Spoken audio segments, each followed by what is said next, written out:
الله الرحمن الرحيم. الحمد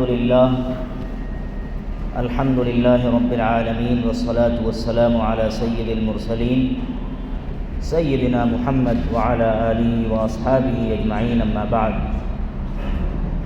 قال الله تبارك وتعالى في كتابه المجيد والفرقان الحميد: أعوذ بالله من الشيطان الرجيم، بسم الله الرحمن الرحيم. سبحان الذي أسرى بعبده ليلا من المسجد الحرام إلى المسجد الأقصى الذي باركنا حوله لنريه من آياتنا إنه هو السميع البصير. صدق الله العظيم. حضرات محترم، معزز سامعین اعظام، اس وقت فلسطین کے جو حالات ہیں وہ اکثر لوگوں کے سامنے واضح اور عیاں ہیں، مگر بہت افسوس کے ساتھ یہ کہنا پڑتا ہے کہ مسلمانوں کی ایک بڑی تعداد آج بھی ایسی ہے جو یہ بھی نہیں جانتی کہ غزہ کیا ہے، فلسطین کیا ہے، ہم فلسطین کی حمایت کیوں کرتے ہیں، ہمارا فلسطین سے کیا تعلق ہے، اور حضور پاک صلی اللہ علیہ وسلم کی فلسطین کے سلسلے میں کیا ہدایات ہیں، آپ کے کیا ارشادات ہیں. ایک بہت بڑی جماعت آج بھی مسلمانوں کی اس روئے زمین پر ایسی موجود ہے کہ جو اس سے بالکل نا آشنا ہے، بے خبر ہے. لہذا مناسب معلوم ہوتا ہے کہ جو دنیا کے موجودہ حالات ہیں، اس پس منظر میں کچھ باتیں اللہ کے نبی علیہ السلام کے حوالے سے گوش گزار کی جائیں اور سمجھا جائے کہ آخر کار فلسطین سے ہمارا کیا تعلق ہے اور ہمارا کیا رشتہ ہے. بیت المقدس یہ مسلمانوں کا قبلہ اول ہے. میں نے جو آیت پڑھی ہے، سبحان الذی اسری بعبدہ لیلا من المسجد الحرام الی المسجد الاقصی، پاک ہے وہ ذات جو اپنے بندے کو لے کر چلی راتوں رات مسجد حرام سے مسجد اقصی تک. یہ جو مسجد اقصی ہے اسی کو بیت المقدس بھی کہتے ہیں. یہ مسلمانوں کا قبلہ اول ہے. اس کو سب سے پہلے حضرت ابراہیم علیہ السلام نے تعمیر فرمایا تھا، اور اس کے بعد حضرت سلیمان علیہ السلام، حضرت داؤد علیہ السلام، حضرت زکریا علیہ السلام، حضرت موسیٰ علیہ السلام، بہت سارے انبیاء کرام ایسے گزرے ہیں کہ جن کی حیات مبارکہ کا اس سے بہت زیادہ تعلق رہا ہے. حضرت سلیمان علیہ السلام نے 3 دعائیں فرمائی تھیں. پہلی دعا: اے اللہ مجھے صحیح فیصلہ کرنے کی طاقت عطا فرما. اے اللہ مجھے صحیح فیصلہ کرنے کی طاقت عطا فرما. دوسری دعا جو آپ نے مانگی تھی: قال رب اغفر لی وہب لی ملکا لا ينبغی لأحد من بعدی. اے اللہ مجھے ایسی حکومت عطا فرما کہ میرے بعد وہ حکومت کسی کو نہ مل سکے. مجھے ایسی حکومت عطا فرما جو میرے بعد کسی کو نہ مل سکے. تیسری دعا فرمائی تھی: جو اس مسجد میں صرف نماز کے لیے آئے وہ یہاں سے ایسا لوٹ کر جائے کہ جیسا کہ آج ہی اس کی ماں نے اس کو جنا ہو، یعنی گناہوں سے ایسا پاک و صاف ہو کر کے جائے گویا کہ آج ہی اس کی ماں نے اس کو پیدا کیا. 2 دعائیں تو اللہ تبارک و تعالی نے ان کی قبول فرمائی. اللہ کے نبی فرماتے ہیں کہ مجھے امید ہے کہ ان کی تیسری دعا بھی قبول ہو گئی ہوگی. میری بات اگر سمجھ میں آ رہی ہو تو اشارہ دے مجھے، تاکہ مجھے پتہ چلے میں اپنے مضمون کو سمجھا پا رہا ہوں. دوسری بات، ایک صحابی رسول صلی اللہ علیہ وسلم نے اللہ کے رسول صلی اللہ علیہ وسلم سے دریافت کیا کہ مسجد اقصی کیا چیز ہے. اللہ کے رسول صلی اللہ علیہ وسلم نے فرمایا کہ مسجد اقصی مسلمانوں کا قبلہ اول ہے اور یہ حشر و نشر کی زمین ہے، تم یہاں نماز کے لیے ضرور آؤ۔ ان صحابی نے پوچھا اگر میرے پاس اتنی استطاعت اور طاقت نہ ہو کہ میں وہاں تک پہنچ سکوں تو میرے لیے کیا حکم ہے؟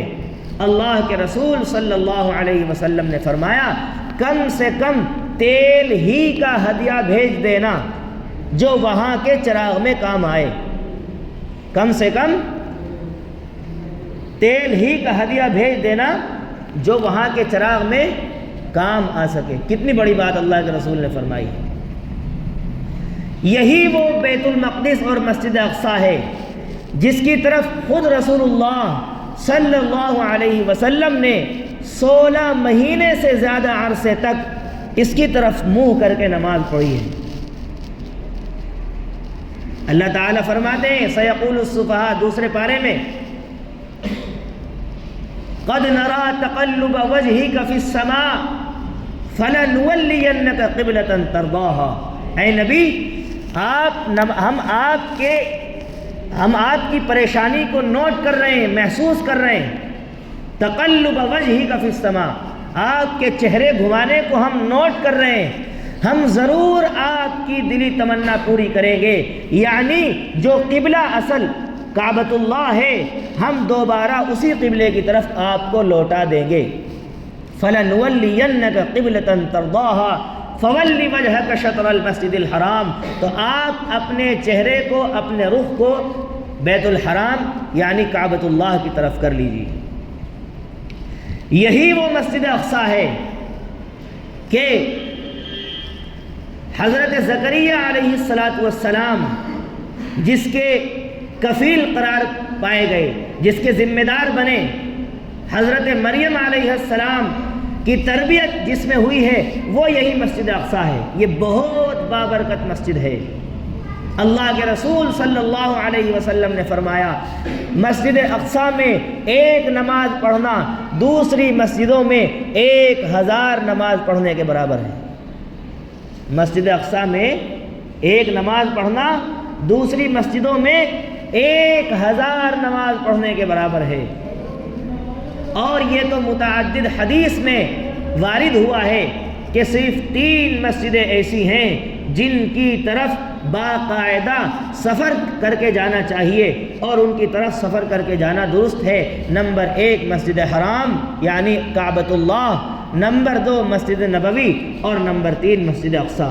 یہ 3 مسجدیں ایسی ہیں کہ ان کی طرف سفر کر کے جانا جو ہے وہ درست ہے۔ اب یہ تو تھوڑی سی مختصر سی تاریخ میں نے آپ حضرات کے سامنے رکھی ہے کہ فلسطین اور مسجد اقصی ہے کیا۔ اس کی ایک لمبی تاریخ ہے کہ ظلم و ستم کی ابتدا ہوئی کہاں سے ہے۔ ابھی میں نے پرسوں ترسوں عشاء کی نماز میں جو کتاب پڑھی جاتی ہے اس میں آپ حضرات نے یہ بات سنی ہوگی کہ 6 صدی قبل مسیح میں بابل کا جو بادشاہ تھا بخت نصر، اس نے یہ 4 بادشاہ ایسے گزرے ہیں جنہوں نے پوری دنیا پر حکومت کی ہے، ان میں سے ایک بادشاہ بخت نصر بھی ہے۔ بخت نصر نے حملہ کیا اس ارض مقدس پر اور وہاں پر بہت زبردست قتل عام کیا، یہاں تک کہ جو مقدس مقامات تھے سب کو توڑ دیا، مسمار کر دیا اور 1 لاکھ یہودیوں کو قید کر کے لے گیا۔ اس کے بعد مسلسل ایسا ہوا کہ کبھی مسلمانوں کو غلبہ ہوا، پھر واپس حالات بنے، ایک لمبی تاریخ ہے، ابھی میرے پاس وقت نہیں ہے اس کو عرض کرنے کا۔ بالآخر سلطان نور الدین زنگی رحمۃ اللہ علیہ جو کہ خدا ترس بادشاہ تھے، ان کے ایک مجاہد کمانڈر اسلام سلطان صلاح الدین ایوبی رحمۃ اللہ علیہ، جب صلیبی جنگیں شروع ہوئی تھی تو سلطان صلاح الدین ایوبی رحمۃ اللہ علیہ کو اللہ نے مصر کا اقتدار عطا فرمایا اور اللہ تبارک و تعالی نے سلطان صلاح الدین ایوبی رحمۃ اللہ علیہ کے ذریعے واپس مسلمانوں کو بیت المقدس پر غلبہ عطا فرمایا۔ پیر ذوالفقار نقشبندی دامت برکاتہم العالیہ، وہ دعاؤں میں کہہ رہے تھے بہت گڑ گڑا کر آہوزاری کے ساتھ، اے صلاح الدین ایوبی اٹھ اپنی قبر سے، یہ فلسطین کی بیٹیاں تمہیں پکار کر کہہ رہی ہیں، اور یہ ظلم و ستم کے جو پہاڑ آج توڑے جا رہے ہیں فلسطین کے نہتے اور مظلوم مسلمانوں پر، اے صلاح الدین اٹھ اپنی قبر سے اور ان کا خاتمہ کر۔ یہ وہ مجاہد اسلام ہیں، اللہ نے اس کے ذریعے سے فلسطین پر مسلمانوں کو غلبہ عطا فرمایا۔ پھر اس کے بعد جو ہے خلافت عثمانیہ، اس کو بھی جو ہے مسلسل سازشوں کا شکار بنایا گیا، اور آخرکار جو ہے 1867 میں اسرائیل جو آج ملک کہلاتا ہے اس کی بنیاد پڑی ہے۔ جبکہ مسئلہ کیا ہے کہ عیسائی ہوں، مسلمان ہوں، یہودی ہوں، تینوں کے لیے بیت المقدس مسجد اقصیٰ ایک متبرک مقام ہے۔ ان کے لیے بھی عزت کی جگہ ہے، یہودیوں کے لیے، عیسائیوں کے لیے بھی اور مسلمانوں کے لیے بھی، اس لیے اس پر لڑ رہے ہیں۔ یہودیوں کا کہنا یہ ہے کہ ہم اس کے زیادہ حقدار ہیں، یہ ہمارے آباء و اجداد کی زمین ہے، جبکہ یہ زمین اصل حضرت ابراہیم علیہ السلام کی ہے۔ اس کو آباد کس نے کیا ہے؟ حضرت ابراہیم علیہ السلام نے آباد کیا ہے، اور اس وقت جو وہاں عرب آباد ہیں فلسطین میں، وہ حضرت ابراہیم علیہ السلام کی نسل سے ہیں۔ جبکہ آپ تاریخ اٹھا کر اگر پڑھیں گے تو یہود تو بہت بعد کی چیز ہے۔ یہودی کس کی اولاد ہے، کس کی نسل کہلاتے ہیں؟ حضرت موسیٰ علیہ السلام، خاص طور سے کیونکہ تورات انہی پر عطا ہوئی ہے۔ تو یہود تو بہت بعد کی چیز ہیں، اصل جو وہاں آباد ہے وہ عرب ہیں، اور وہ حضرت ابراہیم کی نسل سے ہیں۔ یہودی کہتے ہیں کہ ہم اس کے زیادہ حقدار ہیں، اس بات کی لڑائی ہے۔ پھر بعد میں 1867 میں جب اسرائیل کو، یہ اسرائیل کوئی اپنی کوئی حکومت نہیں ہے بلکہ یہ ایک امپورٹڈ حکومت ہے جس کو زبردستی مسلط کیا گیا ہے امریکہ اور اس طرح کے ملکوں کی طرف سے فلسطین پر ظلم کرنے کے لیے۔ مسئلہ کیا ہے؟ ہم لوگ جمعے کے بیان میں بھی میں دیکھ رہا ہوں، ہمارا جو آنے کا معمول ہے وہ بالکل جب 5 منٹ بیان میں رہ جاتی ہیں ختم ہونے کے لیے تب آتے ہیں۔ کیا مضمون سمجھا جائے گا اس بات سے؟ اب ایسا ہے نہیں کہ ہم آپ کو 20 ہفتے میں روزانہ بیان سنائیں، جمعے کا دن متعین ہوتا ہے مگر ہم اس کی پابندی نہیں کرتے۔ کیا تاریخ سمجھائیں، کیا سنائیں، جبکہ ہمارا ایمانی تعلق ہے فلسطین سے، اور ہمیں معلوم ہونا چاہیے کہ ہم فلسطین سے اتنی محبت کیوں کرتے ہیں۔ تو میں یہ عرض کر رہا ہوں کہ تینوں کے لیے ایک متبرک مقام ہے، اور یہودی کہتے ہیں کہ یہ ہمارے باپ دادا کی زمین ہے، جبکہ اصل زمین وہ ابراہیم علیہ السلام کی نسل کی ہے۔ اب جب 1867 میں اسرائیل قائم ہوا تو اقوام متحدہ، جس کو UNO کہا جاتا ہے، اقوام متحدہ کا رول کیا ہے؟ اصل میں ساری چیزیں جنرل نالج سے متعلق ہے، اب ہر ایک کی تشریح نہیں کی جا سکتی۔ اقوام متحدہ یہ ہر ایک حکومت سے بڑھ کر ایک حکومت ہے۔ جو مسئلہ نیشنل لیول پر حل نہ ہو سکتا ہو، میری بات توجہ چاہے گی بہت، جو مسئلہ نیشنل لیول پر حل نہ ہو سکتا ہو اس کو اقوام متحدہ میں اٹھایا جاتا ہے اور انٹرنیشنل لیول پر اس کو حل کیا جاتا ہے۔ 1867 میں اقوام متحدہ اور سلامتی کونسل کا یہ فیصلہ تھا کہ اسرائیل جہاں آباد ہے وہیں رہے، اس نے جو دوسرے ہمسائے ملکوں پر قبضہ کر لیا ہے اور دوسروں کی سرحدوں میں گھس گیا ہے وہاں سے وہ جگہ خالی کرے اور اپنے مقام پر واپس جائے۔ اور ہندوستان کی جو حکومت ہے، جواہر لال نہرو سے لے کر اٹل بہاری واجپئی جو کہ BJP کے جو ہے پردھان منتری تھے، انہوں نے بھی یہ بات کہی تھی کہ جو فیصلہ اقوام متحدہ کا ہے وہی صحیح ہے، اسرائیل کو فلسطین کی زمین میں نہیں گھسنا چاہیے۔ مگر افسوس کی بات ہے کہ موجودہ جو وزیر اعظم ہیں وہ اس بات کو ببانگ دہل اعلان کر رہے ہیں کہ ہم مسلسل اسرائیل کے ساتھ ہیں، جبکہ انہی کی پارٹی کے ایک پردھان منتری نے یہ اعلان کیا تھا کہ اسرائیل نے فلسطین کی زمین پر ناجائز قبضہ کیا ہے۔ مگر افسوس ہے کہ امریکہ اور اس طرح کے چند ملک، اس میں ہمارا ملک ہندوستان بھی ہے، بہت افسوس کے ساتھ یہ کہنا پڑتا ہے کہ وہ آج اسرائیل کی کھلی سپورٹ کر رہے ہیں۔ میرے بھائیوں بزرگوں، وہ ہمارے بھائی ہیں۔ قرآن نے کہا انما المؤمنون اخوہ، تمام مؤمنین آپس میں بھائی ہیں، برادری، خاندان، قبیلہ ان کے درمیان کوئی معنی نہیں رکھتا، سارے مسلمان آپس میں بھائی ہیں۔ المؤمن للمؤمن کالبنیان یشد بعضہ بعضا، ایک مومن دوسرے مومن کے لیے ایک عمارت کی طرح ہے، جیسا کہ ایک عمارت اینٹوں سے بنتی ہے، ایک اینٹ کے اوپر دوسری اینٹ رکھو، پھر اس کے اوپر ایک اینٹ رکھو، اس طریقے سے وہ عمارت مکمل ہوتی ہے۔ تمام مسلمان دنیا کے کسی خطے کے رہنے والے ہو اور کسی بھی علاقے سے تعلق رکھتے ہوں، تمام مسلمان ایک عمارت کی طرح ہیں۔ اگر ایک مسلمان کو کوئی تکلیف پہنچتی ہے، اگر فلسطین کے کسی مسلمان کو تکلیف پہنچتی ہے تو ہندوستان میں رہنے والے مسلمان کا فریضہ ہے کہ اس کو بھی اس تکلیف کا احساس ضرور ہونا چاہیے، ورنہ در حقیقت وہ مسلمانوں کی محبت سے خالی۔ فرمایا کہ تمام مسلمان تو جسم کی طرح ہیں، اگر پیر میں کانٹا چبھتا ہے تو اس کی تکلیف پورے جسم کو محسوس ہوتی ہے، مگر افسوس ہے آج مسلمان اپنی تاریخ بھول گیا، اسے نہیں پتا غزہ کیا ہے، اسے نہیں پتا فلسطین کیا ہے، اسے نہیں پتا مسجد اقصیٰ کا مقام کیا ہے۔ آج پوچھو میچ کون سا ہے آج کی تاریخ میں، بالکل کریکٹ طریقے سے بتائیں گے، مگر افسوس ہے کہ مسلمانوں کے تئیں ہم فکر لینے کو تیار نہیں ہیں۔ جو اپنی ہسٹری ہے، اپنی تاریخ ہے، ہم اس کو پڑھنے کو کیوں تیار نہیں ہیں؟ جس قوم کو آزادی، اخیر وقت چل رہا ہے، بہت توجہ چاہوں گا آپ حضرات کی، جس قوم کو آزادی پلیٹ میں رکھ کر ملی ہو، وہ کیوں کر اس آزادی کی قدر کریں گے؟ ہمارے بزرگوں نے، آباء و اجداد نے اس ملک کی خاطر قربانی پیش کی ہے، ہمارے علماء نے اپنی گردنیں کٹائی ہیں اور اس ملک کو آزاد کر کے طباق میں سجا کر تھالی میں پیش کر کے ہمارے سامنے دیا ہے، تو ہم کیوں اس کی قدر کریں گے؟ ان سے پوچھو آزادی کی قیمت، ان فلسطین کے نہت مظلوم مسلمانوں سے جو خوشی خوشی جام شہادت نوش کر رہے ہیں، اپنی گودوں میں اپنی بیٹیوں کو، چھوٹے چھوٹے معصوم بچے جن کا کوئی قصور نہیں ہے، ان کو شہید کیا جاتا ہے اور ہاتھوں میں لے کر خوشی خوشی سے اللہ اکبر کی صدائیں بلند کر رہے ہیں، خوشی خوشی صدائیں بلند کر رہے ہیں۔ آج افسوس یہ ہے ہم ان کے لیے دعائیں کرنے کو تیار نہیں۔ ہماری غیرت و حمیت کہاں مر گئی؟ کس بات کے ہم اپنے آپ کو مسلمان کہتے ہیں؟ میرے بزرگوں، یہ ہمارا شیوا نہیں ہے۔ آج ہم سیلفش ہو گئے، خود غرض ہو گئے، میرا پیٹ بھر جائے، میری بلڈنگ کھڑی ہو جائے، بس میرے پاس مال و دولت آئے، مجھے کسی کی کوئی فکر نہیں ہے۔ یہ مسلمان نہیں ہو سکتا، یہ مسلمان نہیں ہو سکتا۔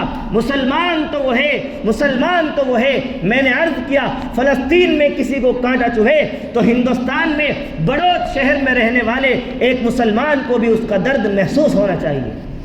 اس لیے ہم کچھ نہیں کر سکتے تو صرف اور صرف یہ کریں کہ ہم ان کے لیے دعا کریں، اپنی تنہائیوں کی دعاؤں میں ان کو یاد رکھیں۔ بہت ساری تدابیر میں بتا سکتا ہوں کہ وہ کس طریقے سے قانونی اعتبار سے، لیکن اس کا وقت نہیں ہے۔ بس آخر میں یہ عرض ہے کہ ہم یہودیوں سے نفرت کریں، قرآن ان سے نفرت کرنے کا حکم دیتا ہے۔ یا ایھا الذین آمنو، یہ ایسا وسیع مفہوم ہے، 15 منٹ اس کے لیے کافی نہیں ہے، میں بہت شارٹ عرض کر رہا ہوں، بہت مختصر طور پر۔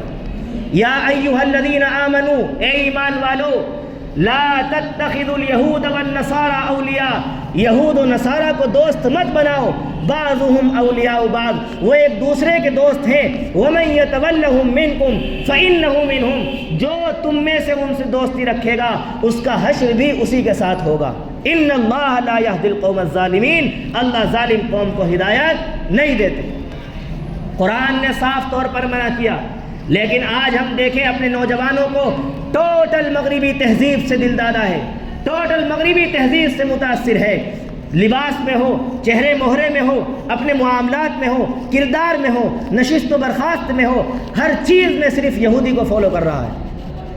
اللہ کے نبی کا چہرہ پسند نہیں، اللہ کے نبی کا لباس پسند نہیں، باتیں کہو ان سے تو دلیلیں دینے شروع کر دیتے ہیں کہ اسلام میں ڈریس کوڈ کوئی نہیں ہے، یہ داڑھی رکھنا تو سنت ہے، اس طرح کی الٹی سیدھی دلیل دلوا لو بس۔ میرے بزرگوں، جو محمد کا سچا عاشق ہے وہ اس کو سنت تو بہت بڑی چیز ہے، محمد کی ایک بات اس کے لیے کافی ہے۔ سنت تو بہت بڑی چیز ہے، جو محمد کا سچا عاشق ہے اور سچا امتی ہے، ایک محمد کا چھوٹا سا حکم بھی اس کے لیے بہت بڑی چیز ہے۔ میرے بھائیوں بزرگوں، ہمیں چاہیے کہ ہم اپنے کردار کے ذریعے ان کی مخالفت درج کرائیں، ہم بالکل بائیکاٹ کریں۔ قرآن ان سے بائیکاٹ کا حکم دے رہا ہے، یا ایھا الذین آمنوا لا تتخذوا اليہود والنصارى اولیاء بعضهم اولیاء بعض۔ آج ہم سمجھتے ہیں کہ ہم چند سکوں میں بک کر اور ان کی تہذیب اپنا کر وہ ہم سے راضی ہو جائیں گے، وہ راضی نہیں ہو سکتے۔ قرآن نے صاف طور پر کہہ دیا سورۃ البقرہ میں، وَلَن تَرْضَىٰ عَنْكَ الْيَهُودُ وَلَا النَّصَارَىٰ حَتَّىٰ تَتَّبِعَ مِلَّتَهُمْ۔ یہود و نصارہ تم سے اس وقت تک راضی نہیں ہو سکتے جب تک تم ان کا دین اختیار نہ کر لو، جب تک تم ان کا دین اختیار نہ کر لو اس وقت تک تم سے راضی نہیں ہوں گے۔ وَلَئِنِ اتَّبَعْتَ أَهْوَاءَهُمْ بَعْدَ الَّذِي جَاءَكَ مِنَ الْعِلْمِ، اور اگر تم ان کے طریقے پر چلے، ان کی اتباع کی تم نے بعد اس کے کہ تمہارے پاس قرآن آ چکا ہے اور واضح تعلیمات، بالکل صاف ہدایات ہمارے پاس آ چکی ہیں، اس کے بعد بھی اگر تم نے ان کو فالو کیا اور ان کی اتباع کی، مَا لَكَ مِنَ اللَّهِ مِن وَلِيٍّ وَلَا نَصِيرٍ، پھر تمہارا کوئی مددگار نہیں ہوگا، پھر تمہیں کوئی نہیں بچا سکتا۔ لہذا ہم ان سے مخالفت درج کرائیں، اپنے کردار کے ذریعے، اپنے لباس کے ذریعے، ہر چیز سے ہم ان کی مخالفت کریں اور قنوت نازلہ کا اہتمام کریں، ان کے لیے دعائیں کریں، رو رو کر گڑ گڑا کر اللہ سے دعائیں مانگیں، اللہ ان فلسطینی بھائیوں کی بھرپور حفاظت فرمائے، جو شہید ہو گئے ہیں اللہ ان کی مغفرت فرمائے۔ میرے بزرگوں، یہ کرنے کے کام ہیں، ہم تو سننے کو تیار نہیں ہوتے، ذہنی طور پر تیار نہیں ہوتے، کہاں سے عمل کی توفیق ہوگی؟ اس طرح کے بیان کیے جائیں تو کہتے ہیں اس کی کیا ضرورت ہے، مسجد کے ممبر سے تو صرف دین کی، اس کو دین کی بات ہی نہیں سمجھتے۔ میرے بھائی، یہ دین کا حصہ ہے، دین کا حصہ ہے، ہمارا ایمانی تعلق ہے مسجد اقصیٰ سے، اگر ہم اس کی تاریخ نہیں جانتے سمجھو کہ کہیں نہ کہیں ایمان کی کمی ہے۔ قرآن نے صاف طور پر کہا، سبحان الذی اسری بعبدہ لیلا من المسجد الحرام الی المسجد الاقصی الذی بارکنا حولہ لنریہ۔ صرف مسجد اقصیٰ نہیں، مسجد اقصیٰ کے ارد گرد قرب و جوار میں جتنے مقامات ہیں وہ بھی عزت کے لائق ہیں۔ ہم سمجھتے ہیں کہ جو پیلا سا گنبد ہے نا، یہ وہ مسجد اقصیٰ نہیں ہے، وہ مسجد اقصیٰ نہیں ہے۔ مسجد اقصیٰ تو اس کے پاس ایک دوسری مسجد ہے، وہ جو پیلی سی گنبد ہے وہ قبۃ الصخرہ ہے، جہاں سے اللہ کے نبی کو آسمانی معراج ہوئی تھی۔ یہ ایک لمبا موضوع ہے، انشاءاللہ پھر کسی موقع سے عرض کریں گے۔ آج کا درس صرف اتنا ہے کہ ہم فلسطینی بھائیوں کے تئیں دل میں ایمانی حرارت پیدا کریں، ان کے لیے دعائیں کریں، اور اگر ان کو فائنینشلی ہیلپ کر سکتے ہیں، مالی امداد ان کی کسی بھی صورت کی جا سکتی ہے، ان کی مالی امداد کریں، اور ہم کم سے کم درجہ جو میں نے عرض کیا اپنی دعاؤں میں ضرور یاد رکھیں۔ یاد رکھو، ان کا مقصد فلسطین نہیں ہے، ان کا مقصد اسلام ہے، اسلام۔ آج وہ محفوظ نہیں ہے، کل تم محفوظ نہیں ہوگے، کوئی بھی ان کی اس سے بچ نہیں سکتا۔ اگر بچنا ہے تو ہم سب کو کھڑا ہونا ہوگا اور پوری ملت واحدہ بننا ہوگا، اور تمام مسلمان کو ایک پلیٹ فارم پر آنا ہوگا، اس کے بغیر ہم کچھ نہیں کر سکتے۔ اللہ سے دعا ہے اللہ ہماری صفوں میں اتحاد پیدا فرمائے، اور جو مسلمان فلسطین میں ہیں اور جہاں جہاں ظلم و ستم ہو رہا ہے اللہ ان کی بھرپور مدد فرمائے، اور حماس جو کہ فلسطین کی جانب سے لڑ رہا ہے اللہ اس کے بازوؤں میں خوب طاقت پیدا فرمائے۔ آمین۔ وآخر دعوانا ان الحمد للہ رب العالمین۔